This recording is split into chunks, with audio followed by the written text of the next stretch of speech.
Jain value Khan sir का संकल्प batch Bihar दरोगा के लिए आया है। इस वीडियो हम ज्योग्राफी का क्वेश्चन आंसर करेंगे। चैप्टर होगा 1। टोटल क्वेश्चन है 70।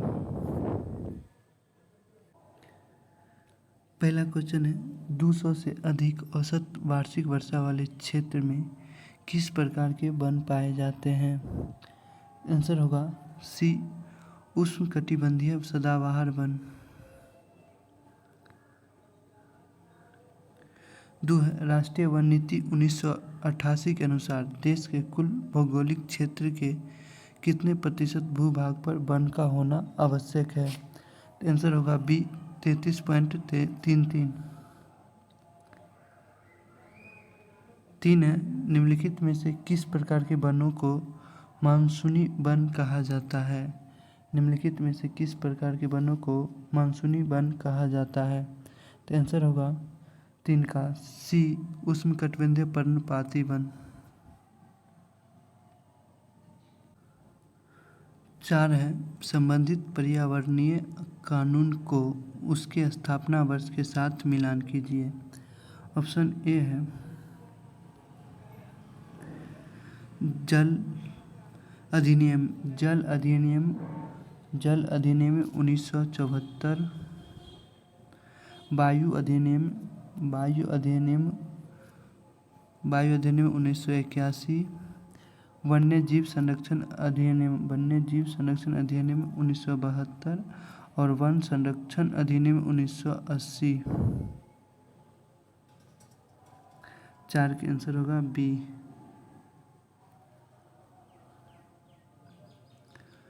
5 है सुंदरी नामक वृक्ष निम्न में से किस भौगोलिक क्षेत्र में पाया जाता है। सुंदरी नामक वृक्ष निम्न में से किस भौगोलिक क्षेत्र में पाया जाता है। तो आंसर होगा 5 का बी ज्वारीय वन। 6 है सिनकोना वृक्ष निम्नलिखित में प्रदेशों में नहीं पाया जाता है। सिनकोना वृक्ष निम्नलिखित प्रदेशों में नहीं पाया जाता है। आंसर होगा बी छत्तीसगढ़। 7 है सही सम्मिलित कीजिए। सागौन होगा मध्य भारत और देवदार हिमालय के उच्च क्षेत्र। सुंदरी होगा सुंदरबन और सिनकोना हिमालय के तराई क्षेत्र।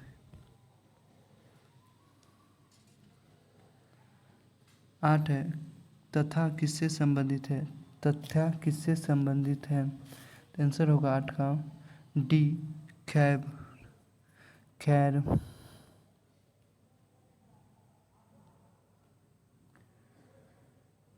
9 है खट्टे रसीले फल का उत्पादन निम्नलिखित में किस प्रदेश में अधिक होते हैं। खट्टे रसीले फल का उत्पादन निम्नलिखित में से किन प्रदेश में अधिक होता है। तो 9 का आंसर होगा सी भूमध्य सागरीय प्रदेश।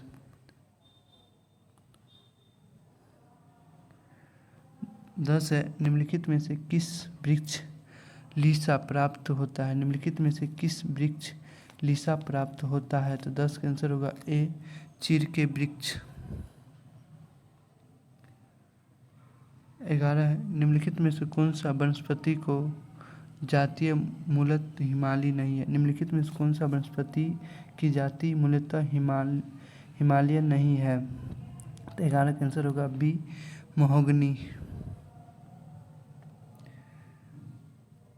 12 है सूची 1 तथा सूची 2 को सम्मिलित कीजिए और नीचे दिए गए कोड का प्रयोग करके सही उत्तर चुनिए। उष्णकटिबंधीय आर्द्र पर्णपाती वन सह्याद्री में होता है। उष्णकटिबंधीय पर्णपाती तराई क्षेत्र में। अल्पाइन अरुणाचल प्रदेश और उष्णकटिबंधीय सदाबहार वन मध्य गंगा का मैदान। 12 का आंसर होगा डी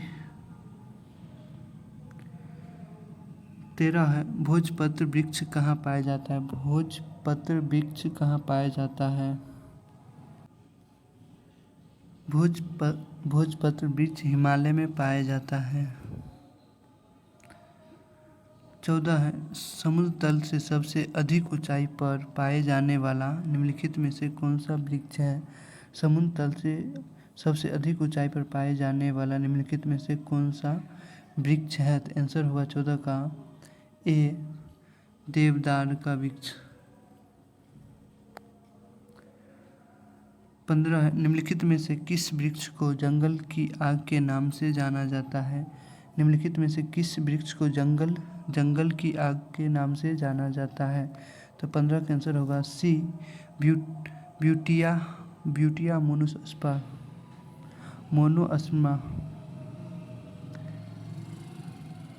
निम्नलिखित में से कौन सा वनों की कटाई का मुख्य कारण है। निम्नलिखित में से कौन सा वनों की कटाई का मुख्य कारण है। तो 16 का आंसर होगा बी शहरीकरण।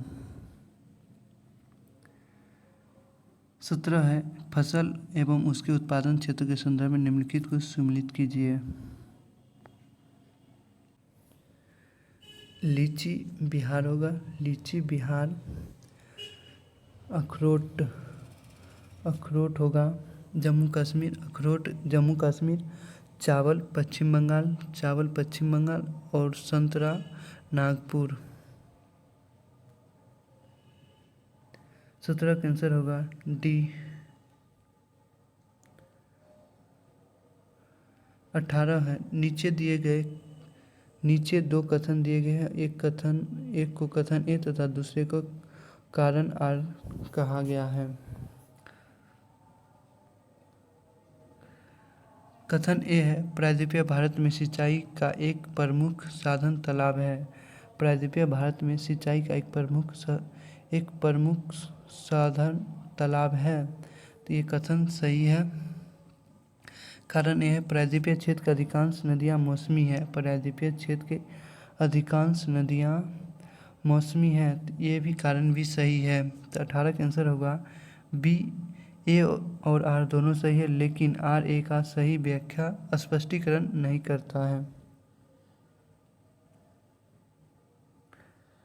19 है सूची 1 तथा सूची 2 को सम्मिलित कीजिए और सूची को दिए गए कुछ का सही उत्तर कीजिए। 19 का आंसर होगा सी।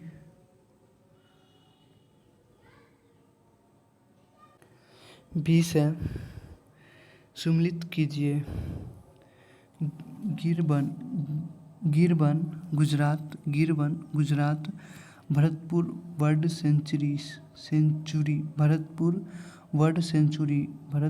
सेंचुरी होगा Rajasthan. Bharatpur bird sanctuary Rajasthan. Bandhavgarh sanctuary Madhya Pradesh और काजीरंगा सेंचुरी असम। 20 का आंसर होगा बी।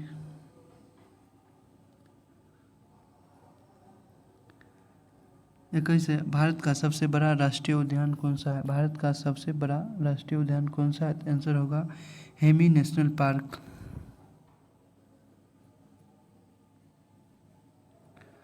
22 है सलीम अली नेशनल पार्क किस राज्य में है। सलीम अली नेशनल पार्क किस राज्य में है। आंसर होगा ए जम्मू और कश्मीर।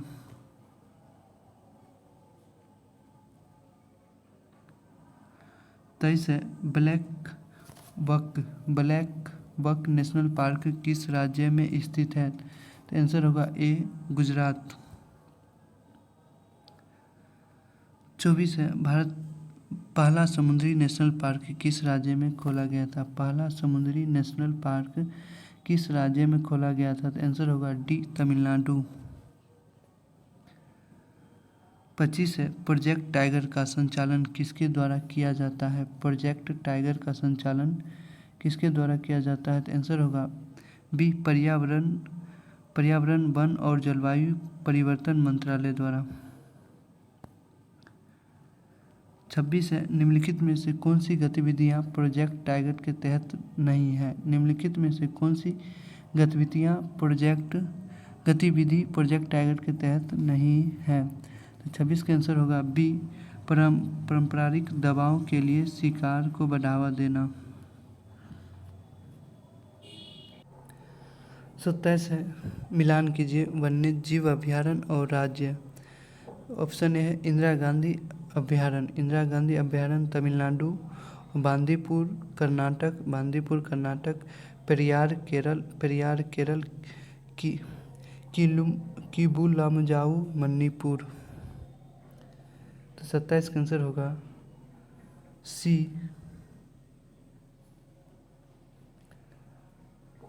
28 है, प्रोजेक्ट एलिफेंट भारत में किस वर्ष शुरू किया गया था। प्रोजेक्ट एलिफेंट भारत में किस वर्ष शुरू किया गया था। तो आंसर होगा ए, 1992। 29 है, भारत में जंगली गधे निम्नलिखित में से कहाँ पाए जाते हैं। भारत में जंगली गधे निम्नलिखित में से कहाँ पाए जाते हैं। तो आंसर होगा 29 का डी, कच्छ के रण में। 30 है, भारत के प्रथम तितली राष्ट्रीय उद्यान कहाँ स्थित है। भारत का प्रथम तितली राष्ट्रीय उद्यान कहाँ स्थित है। तो आंसर होगा 30 का डी, उपयुक्त में कोई नहीं।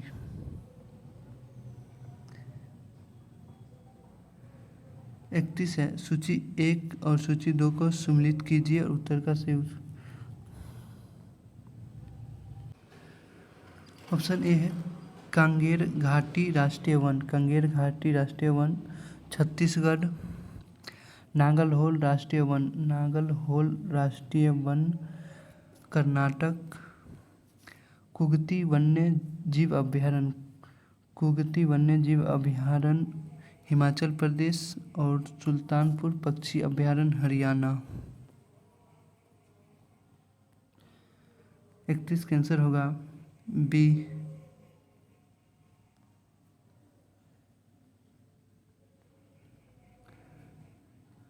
32 है, संट टापापन रिडल एक कछुआ का विश्व में सबसे बड़ा समुच्चयन कहाँ है।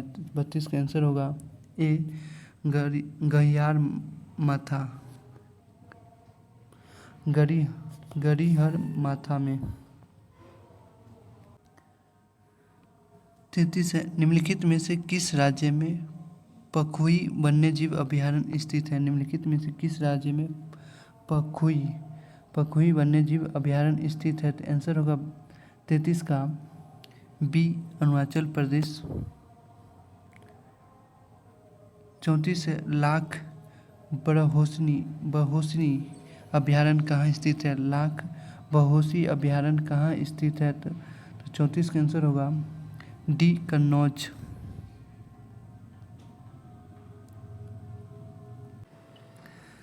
35 है, निम्नलिखित कोटों का सम्मिलित कीजिए।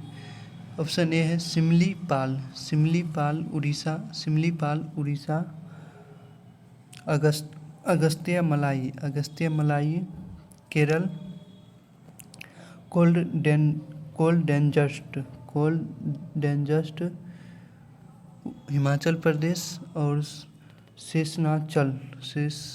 शेषनाचलम आंध्र प्रदेश। 36 है, नीलगिरी बायोस्फीयर रिजर्व किस राज्य में स्थित है। नीलगिरी बायोस्फीयर किस राज्य में स्थित है। तो आंसर होगा ए, तमिलनाडु, केरल, कर्नाटक।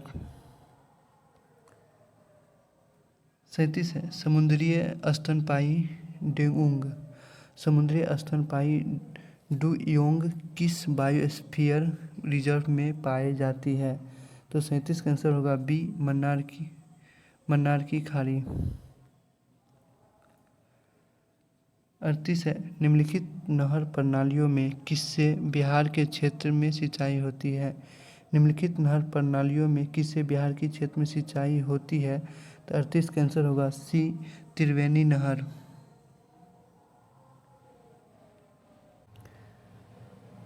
40 है, मैंग्रोव वनों के संबंध में कौन सा कथन सत्य है।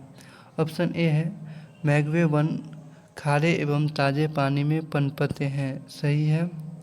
मैंग्रोव वनों को अनुरूप अनूप वन कहा जाता है। मैंगो वन को अनूप वन कहा जाता है, ये भी सही है। ऑप्शन सी है, भारत में सबसे अधिक मैंगो वन गुजरात में पाया जाता है, ये गलत है। तो 40 का आंसर होगा ए, 1 और 2। 41 है, कथन ए और कथन आर को पढ़िए और नीचे दिए गए कोड की सहायता से उत्तर का चयन कीजिए।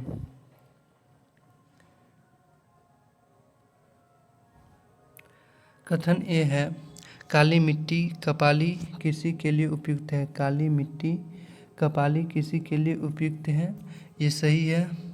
कारण आर है, इसमें नाइट्रोजन तथा जैव पदार्थ प्रचुर मात्रा में पाए जाते हैं, ये गलत है।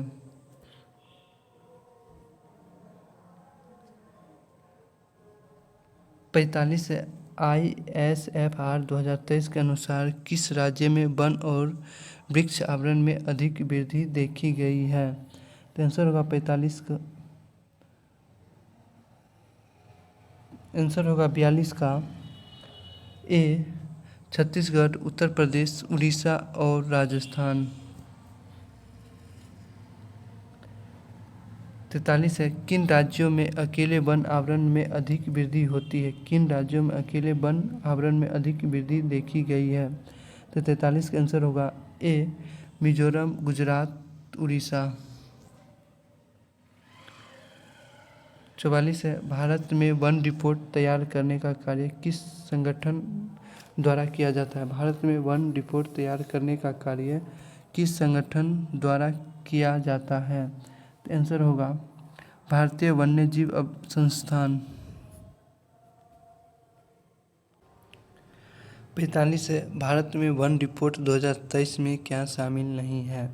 तो आंसर होगा डी, वन्यजीव जनगणना। 46 है, निम्नलिखित बाघ अभयारण्य को उनके संबंधित राज्यों के साथ सम्मिलित कीजिए।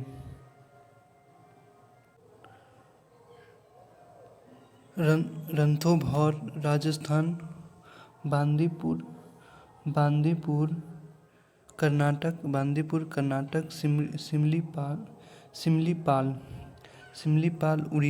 सिमलीपाल उड़ीसा और पलामू झारखंड। रणथंभौर राजस्थान, बांदीपुर कर्नाटक, सिमलीपाल उड़ीसा और पलामू झारखंड। 47 है, निम्नलिखित बाघ अभयारण्य और उनसे जुड़ी नदी विशेषता का सही मिलान कीजिए। सुंदरबन बाघ अभयारण्य, मैंगो वन, पन्ना होगा केन नदी, काजीरंगा होगा एक सींग वाला गेंडा और मेलघाट ताप्ती नदी। 47 का आंसर होगा सी। 48 है, निम्नलिखित बाघ अभयारण्य और उनसे संबंधित तथ्यों का मिलान कीजिए। नागार्जुन सागर श्रीशैलम भारत का सबसे बड़ा बाघ अभयारण्य। जिम कॉर्बेट प्रोजेक्ट टाइगर के तहत स्थापित होने वाला पहला बाघ अभयारण्य। बोर भारत का सबसे छोटा बाघ अभयारण्य। और गुरुदासीदास भारत का 53वां नवीनतम बाघ अभयारण्य। 38 का आंसर होगा सी।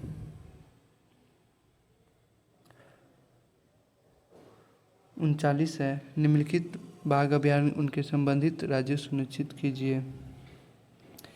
दुधवा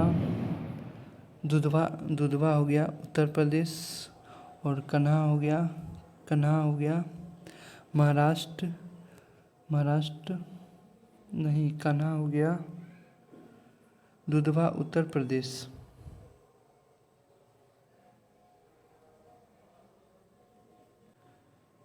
दुधवा होगा उत्तर प्रदेश, कन्हा होगा मध्य प्रदेश और ताबोडा अंधारी होगा महाराष्ट्र और दम्पवा होगा मिजोरम। तो 49 का आंसर होगा एक का 50 है। निम्नलिखित बाघ अभयारण्यों को उनके संबंधित राज्यों से सम्मिलित कीजिए। सुंदरबन बाघ अभयारण्य, सुंदरबन बाघ अभयारण्य पश्चिम बंगाल। पेरियार बाघ अभयारण्य, पेरियार होगा केरल में।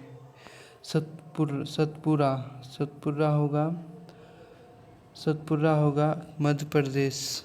और पक्के होगा अरुणाचल प्रदेश। 51 है। 51 का कथन ए है R. Nagarjuna Sagar Srisailam बाघ अभयारण्य भारत का क्षेत्रफल दृष्टि से सबसे बड़ा बाघ अभयारण्य है। सत्य है।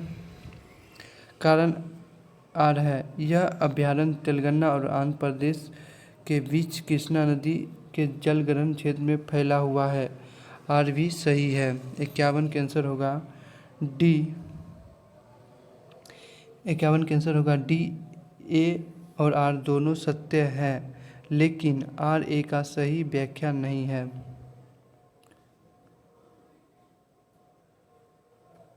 52 है।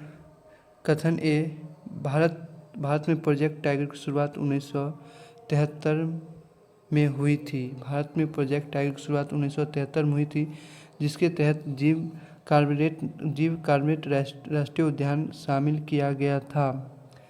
तो ये भी सही है। और कारण आ रहा है, जिम कार्बेट भारत का सबसे पुराना राष्ट्रीय उद्यान है, जिसे 1936 में स्थापित किया गया था। ये भी सही है। 52 का आंसर होगा सी। ए तथा आर दोनों सत्य है और आर ए का सही व्याख्या है।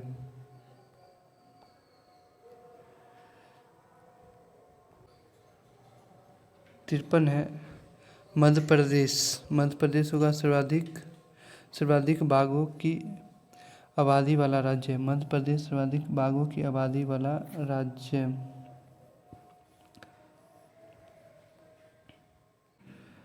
नागा अर्जुन सागर श्री सैलम में होगा क्षेत्रफल की दृष्टि से भारत का सबसे बड़ा बाघ अभयारण्य क्षेत्र। वाल्मीकि होगा राज्य का एकमात्र बाघ अभयारण्य। और बांधवगढ़ बंगाल टाइगर के साथ गौर के लिए प्रसिद्ध। 53 का आंसर होगा ए। 54 है। निम्नलिखित बाघ अभयारण्य को उनके संबंधित राज्य से सम्मिलित कीजिए।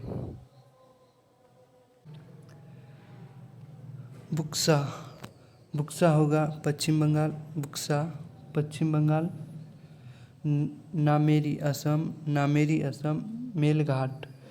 मेलघाट महाराष्ट्र। पन्ना मध्य प्रदेश।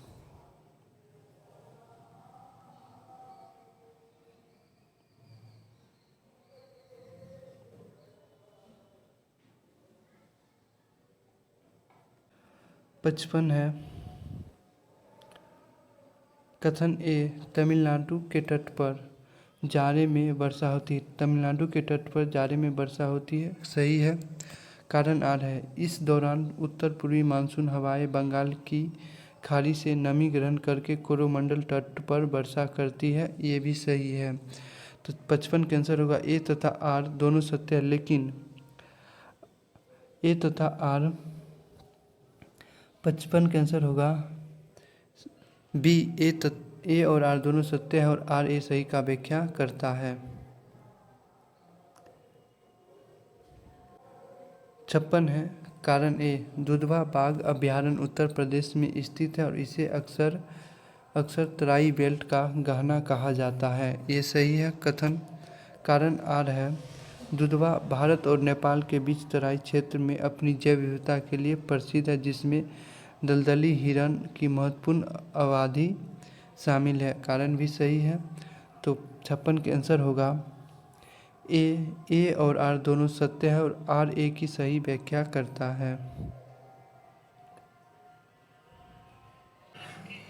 57 है। पेरियार बाघ अभयारण्य जैव विविधता के लिए एक महत्वपूर्ण केंद्र है, सही है।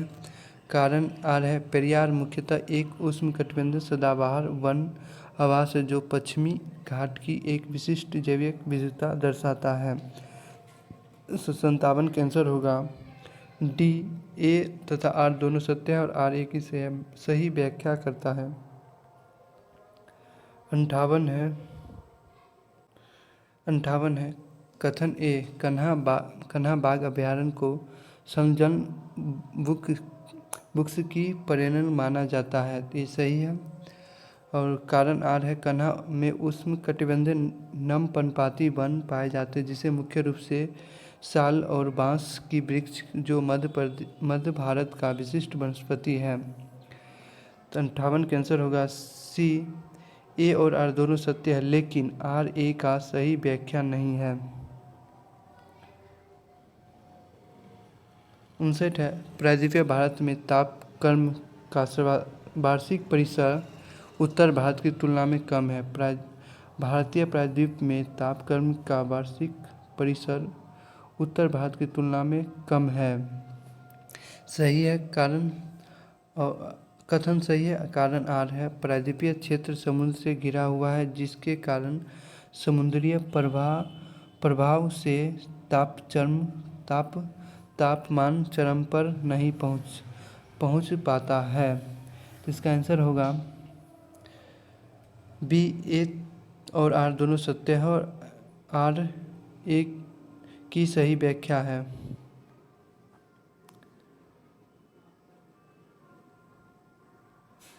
60 है, कथन ए, दक्षिण पश्चिम मानसून सबसे पहले केरल राज्य में प्रवेश करता है, सही है। और कारण आर है, केरल दक्षिण पश्चिमी मानसून हवाओं के मार्ग में पहला भारतीय तटीय क्षेत्र है जो पश्चिमी घाट की उपस्थिति के कारण इन हवाओं से अवरोधक वर्षा प्राप्त करती है, ये भी सही है। 60 का आंसर होगा ए तथा आर दोनों सत्य है और ए आर की सही व्याख्या है। कथन निष्कर्ष का क्वेश्चन है, आप लोग आंसर टिक कर देते हैं। आप लोग पीडीएफ से अपना मिला लीजिएगा। पीडीएफ लेने के लिए हमारे टेलीग्राम चैनल से ज्वाइन हो सकते हैं। 61 का आंसर होगा सी।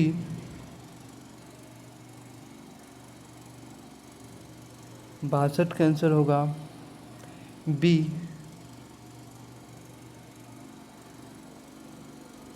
63 के आंसर होगा बी।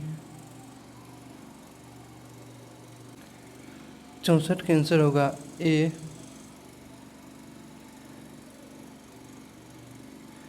65 के आंसर होगा सी।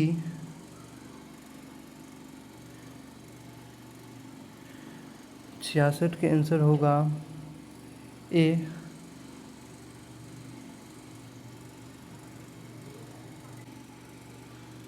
67 है, किस राज्य या केंद्रशासित प्रदेश में भौगोलिक क्षेत्र के संबंधित वन आवरण का प्रतिशत सबसे अधिक है? तो आंसर होगा सी, लक्षद्वीप। 68 है, कितने राज्य या केंद्रशासित प्रदेश में उनके भौगोलिक क्षेत्र का 33% से अधिक हिस्सा पर वन आवरण के अंतर्गत है? 68 का आंसर होगा बी, 19।